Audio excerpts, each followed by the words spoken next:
નમસ્કાર મિત્રો, જય સ્વામિનારાયણ, જય માતાજી. એસપી રસોઈમાં તમારું સ્વાગત છે. આજે આપણે બનાવશું લીલી તુવેરના ટોઠા. તો આજે મહેસાણાના પ્રખ્યાત એવા આપણે લીલી તુવેરના ટોઠા બનાવશું. તો આ ટોઠા બનાવવા માટે મેં આ 1 વાટકો લીલી તુવેર લીધી છે અને આપણે 1 કપના માપ પ્રમાણે આપણે આ લીલું લસણ લીધું છે. જે લીલું લસણ છે એનો ઉપયોગ વધારે થતો હોય છે ટોઠામાં, તો આપણે લીલું લસણ લીધું છે અને લીલી ડુંગળી લીધી છે. આ 4 થી 5 નંગ લીલી ડુંગળી લીધી છે મેં, અને આપણે 1 નંગ લીલું મરચું આવી રીતે ઝીણું સમારીને લીધું છે અને 2 ટમેટાની ગ્રેવી લીધી છે. આવી રીતે આપણે ખમણીમાં જ ગ્રેવી બનાવી લીધી છે.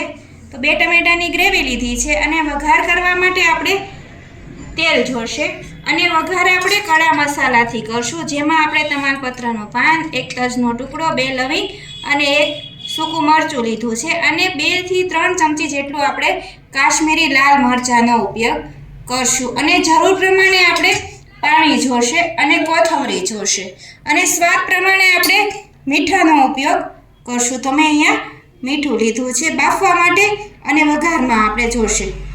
અને આપણે ટોઠાને જે સર્વ કરતા હોય છે, સર્વ કરવા માટે આપણે ટોઠાને બ્રેડ લીધા છે.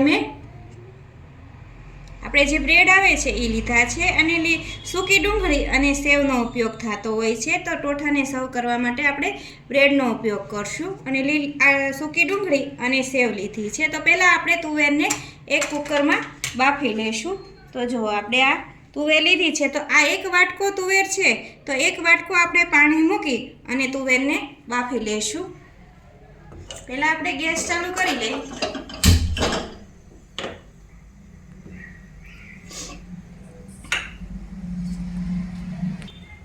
આપણે જો આ 1 વાટકાના માપ પ્રમાણે આપણે તુવેરને બાફી લેશું.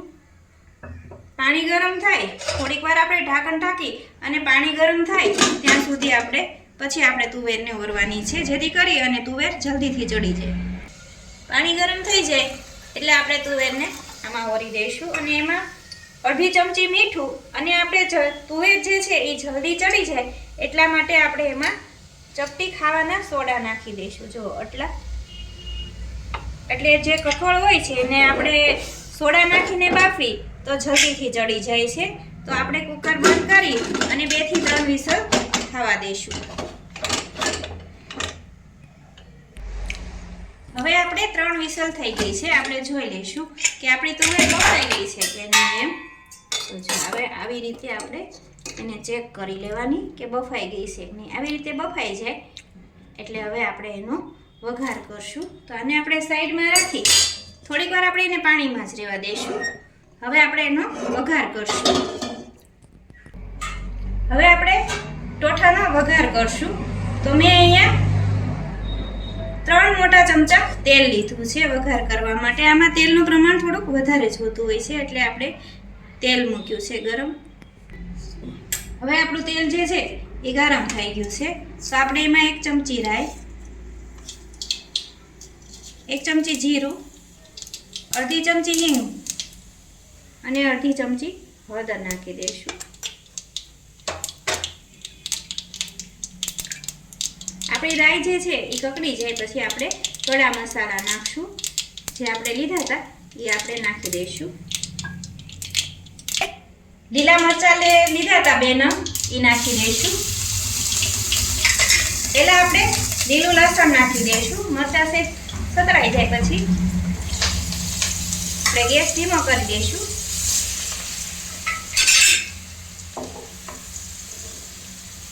આપણું લસણ છે એનો વઘાર બરાબર થાય એટલા માટે આપણે લીલું લસણને પહેલાં વઘાર કર્યો છે. આમાં લસણનો વઘાર જે છે એ જ મેઇન વસ્તુ છે એટલે આપણે એનો પહેલાં વઘાર કર્યો છે. હવે આપણે લીલી ડુંગળી નાખી દઈશું.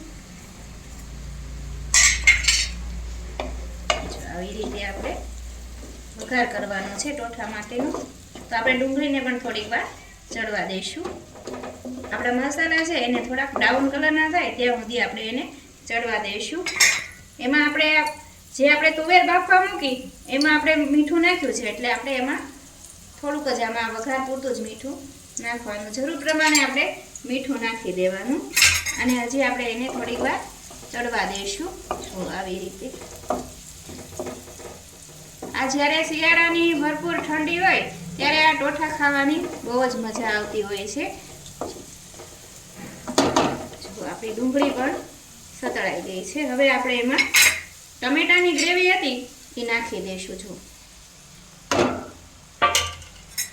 એને પણ આપણે એમાં મસાલામાં મિક્સ કરી લઈશું.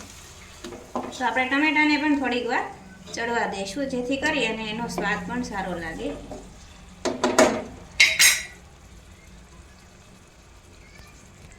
જો આપણે ટમેટા છે એ ચડી ગયા છે અને આપણું તેલ પણ છૂટું પડવા માંડ્યું છે. હવે આપણે એમાં 2 ચમચી કાશ્મીરી લાલ મરચું નાખી દેવાનું, એટલે એનો કલર પણ વધારે આવે અને ખાવામાં પણ ટેસ્ટી બને.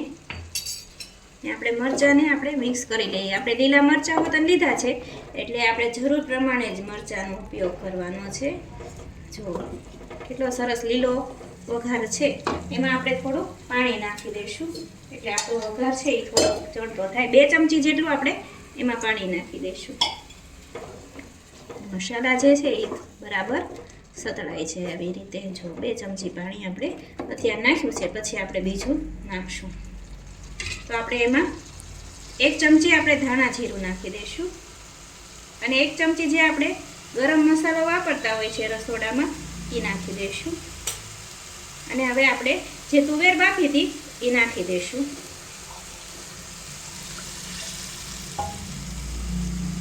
અને આપણે બરાબર મિક્સ કરી લેવાનું છે. જો કેટલું કલરફુલ આપણો આ તુવેરનું ટોઠા લાગે છે. થોડીક વાર આપણે મિક્સ કરી લેવાનું છે. આપણે થોડીક ઉપરથી કોથમરી નાખી દઈશું અને પછી બીજી નાખી દઈશું. જો આપણે આને કોથમરીને અંદર મિક્સ કરી લઈશું. તો જો મિત્રો, આપણી આ જે લીલી તુવેરના ટોઠા છે એ આવી રીતે બનાવવાના છે. તો જો તમને મારી આ લીલી તુવેરના ટોઠા બનાવવાની રીત પસંદ આવે તો એસપી રસોઈને સબસ્ક્રાઈબ કરી બેલ આઇકન દબાવવાનું ભૂલતા નહીં, જેથી કરી તમને મારી અવનવી રસોઈ જોવા મળે. તો આપણે આને મસાલાને થોડીક વાર ચડવા દઈશું, એટલે તુવેરમાં બધા જ મસાલા સારી રીતે ચડી જાય. તો જો મિત્રો, આપણો આ જે લીલી તુવેરના ટોઠા છે એ બનીને તૈયાર થઈ ગયા છે અને આવા આપણે લચકા પડતા થોડાક બનતા હોય છે. તો આપણે એને સર્વ કરશું.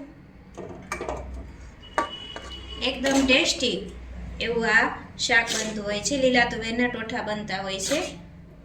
જો આવી રીતે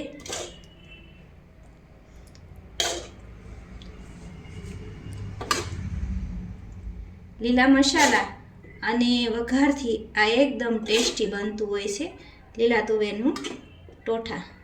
તો આપણે આને સર્વ કરી દઈએ. હવે આપણે આ જે બ્રેડ છે એને આવી રીતે આમાં જ મસાલામાં જ તૈયાર કરવાના છે. જો આવી રીતે તુવેર છે એના શાક આ ટોઠામાં જ આપણે સર્વ કરતા હોય છીએ. જો આવી રીતે આમાં જ આપણે બધા મસાલા હોય એની સાથે આપણે આવી રીતે ગરમ કરી લેવાના. તો આપણે આ ઉપરથી આપણે આ પાવ પણ બ્રેડ પણ તૈયાર છે. આપણે ઉપરથી આ ડુંગળી નાખી દઈશું આવી રીતે અને એક સાઈડ આપણે સેવ નાખી દઈશું. જો અને આપણે કોથમરી નાખી દઈશું થોડીક. તો જો મિત્રો, તૈયાર છે આપણે લીલી તુવેરના ટોઠા. મહેસાણાના પ્રખ્યાત એવા આપણે લીલી તુવેરના ટોઠા. જો એકદમ મસાલેદાર અને ક્રિસ્પી એવા આપણે લીલી તુવેરના ટોઠા બનાવ્યા છે. તો તમે પણ જરૂરથી બનાવજો.